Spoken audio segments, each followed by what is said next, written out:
രാജേട്ടാ. ആ എന്നാ ഉണ്ട് സുദീപേ വിശേഷങ്ങളൊക്കെ?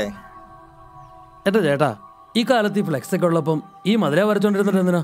ഇപ്പൊ തന്നെ എല്ലാ രാഷ്ട്രീയ പാർട്ടികളും എന്തോരം ഫ്ലെക്സാ വെക്കണേ. ഈ പറയുന്നവരുടെ പേരൊക്കെ എത്ര നാളെ മുതലേ എഴുതാനാ? ഈ ഫ്ലെക്സ് എന്ന് പറയുന്നത് പ്ലാസ്റ്റിക് അല്ലേ സുദീപേ? ഓ, ഞാൻ പറഞ്ഞതേ ഉള്ളേ.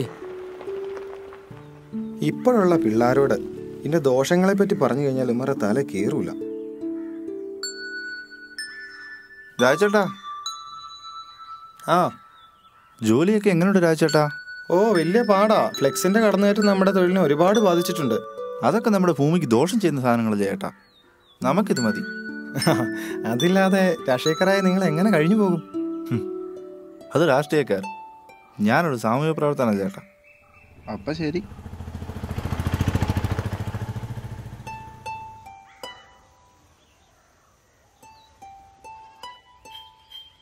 രാജേട്ടോ,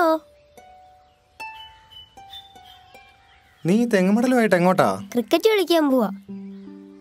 രാജേട്ടാ, എനിക്ക് ഈ ബാറ്റിന്റെ പിറകിൽ MRF എന്ന് എഴുതരുവോ? MRF? അത് ഏത് പാർട്ടിയാടാ? അത് പാർട്ടിയൊന്നുമല്ല രാജേട്ടാ, സച്ചിൻ ടെണ്ടുൽക്കറുടെ ബാറ്റിന്റെ പേരാ. ഓ, സച്ചിൻ തെണ്ടുൽക്കർ വലിയ ആളായിരുന്നല്ലേ. നീ സച്ചിൻ തെണ്ടുൽക്കറെ പോലെ ആവണം കേട്ടോ. ഇതെന്നതാടാ? ഇത് സ്റ്റമ്പാ. ഇതിലെന്തെങ്കിലും എഴുതണോ? അതിൽ വേണ്ട രാജേട്ടാ. അപ്പൊ ശരി. സച്ചിനെ, കൊച്ചനെ, നിനക്ക് ഈ പ്ലാസ്റ്റിക്കിനെ പറ്റി എന്തൊക്കെ അറിയാം? പ്ലാസ്റ്റിക്കോ? അത് ചില സിനിമയിൽ അഭിനയിക്കുന്ന നടന്മാരുടെ മുഖത്തൊക്കെ എന്തോ പ്ലാസ്റ്റിക് ആണെന്ന് കേട്ടിട്ടുണ്ട്. കഴിഞ്ഞ ദിവസം കൊച്ചച്ഛൻ പറഞ്ഞതാ.